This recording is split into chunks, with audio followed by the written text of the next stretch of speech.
Welcome to Shashi logs Kannada. ಇವತ್ತಿನ ವಿಡಿಯೋದಲ್ಲಿ ನಾವು ಫಿಶ್ ತವಾ ಫ್ರೈ ಮಾಡೋ ವಿಧಾನ ನೋಡೋಣ.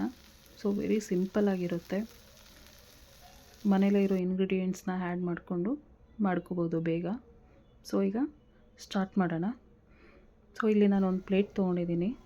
ಅದಕ್ಕೆ 1 ಟೇಬಲ್ ಸ್ಪೂನಷ್ಟು ಚಿಲ್ಲಿ ಪೌಡರು, 2 ಟೇಬಲ್ ಸ್ಪೂನಷ್ಟು ಧನಿಯಾ ಪುಡಿ, ಹಾಗೆ ಸ್ವಲ್ಪ ಅರಿಶಿನ ಪುಡಿ, 1 ಸ್ಪೂನಷ್ಟು ಜಿಂಜರ್ ಗಾರ್ಲಿಕ್ ಪೇಸ್ಟು, ಹಾಗೆ 1 ಸ್ಪೂನಷ್ಟು ಕಾರ್ನ್ಫ್ಲೋರು, ಸ್ವಲ್ಪ ಸಣ್ಣದಾಗಿ ಹಚ್ಕೊಂಡಿರೋ ಕರಿಬೇವಿನ ಸೊಪ್ಪು, 1 ಟೇಬಲ್ ಸ್ಪೂನಷ್ಟು ಆಯಿಲು, 1 ಸ್ಪೂನು ನಿಂಬೆಹಣ್ಣಿನ ರಸ, 1 ಸ್ಪೂನು ಹುಣಸೆ ಹಣ್ಣಿನ ರಸನ ಸಹ ಸೇರಿಸ್ಕೊಂಡು ಇಲ್ಲಿ ಚೆನ್ನಾಗಿ ಮಸಾಲೆನ ಮಿಕ್ಸ್ ಮಾಡ್ಕೊಳ್ಳೋಣ. ಸೊ ಇದಕ್ಕೆ ನೀರಿನ ಅವಶ್ಯಕತೆ ಇರಲ್ಲ. ಸೊ ಈಗ ಮಸಾಲೆ ಎಲ್ಲ ಚೆನ್ನಾಗಿ ಮಿಕ್ಸ್ ಆದಮೇಲೆ ಒಂದು ಸ್ವಲ್ಪ ಉಪ್ಪನ್ನ ಸಹ ಸೇರಿಸ್ಕೊತಿದ್ದೀನಿ ಇಲ್ಲಿ. ಮತ್ತು ಇನ್ನೊಂದು ಸಲ ಮಸಾಲೆ ಎಲ್ಲ ಮಿಕ್ಸ್ ಮಾಡ್ಕೊಳ್ಳೋಣ. ಸೊ ಈಗ ಮಸಾಲೆ ರೆಡಿಯಾಗಿದೆ. ಈಗ ಮೀನಿನ ಪೀಸ್ಗಳಿಗೆ ಈ ಮಸಾಲೆನ ಸ್ಪ್ರೆಡ್ ಮಾಡ್ಕೊಳ್ಳೋಣ, ಹಚ್ಕೊಳ್ಳೋಣ ಚೆನ್ನಾಗಿ. ಎರಡೂ ಸೈಡ್ಗೆ ನಿಧಾನಕ್ಕೆ ಹಚ್ಚಿಟ್ಕೊಳ್ಳೋಣ, ಮಸಾಲೆ ಎಲ್ಲ ಚೆನ್ನಾಗಿ ಹಿಡಿಯೋ ರೀತಿಯಲ್ಲಿ.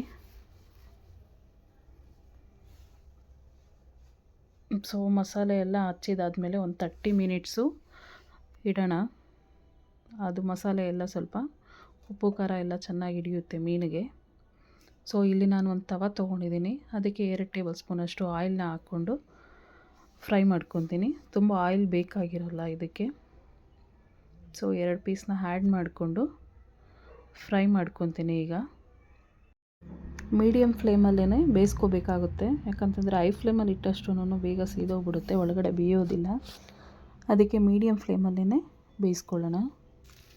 ಸೊ ಲಿಟ್ನ ಕ್ಲೋಸ್ ಮಾಡಿಕೊಂಡು ಒಂದು 5 to 6 ಮಿನಿಟ್ಸು ಬೇಯಿಸ್ಕೊಳ್ಳೋಣ.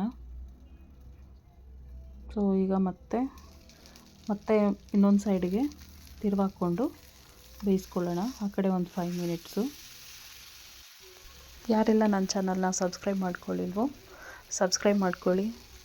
ನಿಮ್ಮ ಅನಿಸಿಕೆ ಏನಿದೆಯೋ ಅದನ್ನು ಕಮೆಂಟ್ ಬಾಕ್ಸಲ್ಲಿ ತಿಳಿಸ್ಕೊಡಿ. ಹಾಗೆ ಲೈಕ್ ಮಾಡೋದನ್ನು ಮರಿಬೇಡಿ. ಸೊ ಈಗ ಮತ್ತೆ ಲಿಟ್ನ ಕ್ಲೋಸ್ ಮಾಡಿಕೊಂಡು ಒಂದು 5 to 6 ಮಿನಿಟ್ಸು ಬೇಯಿಸ್ಕೊಳ್ಳೋಣ. ಸೊ ಇನ್ನು ಬೇಯಬೇಕಾಗುತ್ತೆ, ಇನ್ನೊಂದು 5 ನಿಮಿಷ ಬೇಯಲಿ.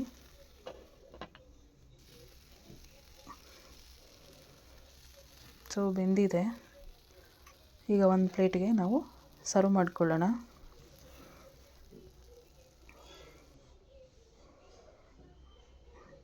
ಸೊ ಚೆನ್ನಾಗಿ ಕಾಣ್ತಿದೆ.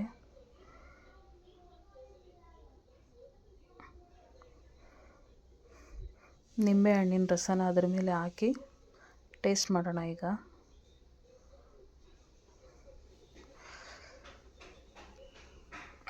ಬಿಸಿ ಇದೆ ಸ್ವಲ್ಪ. ಸೊ ಬೆಂದಿದೆ, ಸಾಫ್ಟಾಗಿ ಬರ್ತಿದೆ.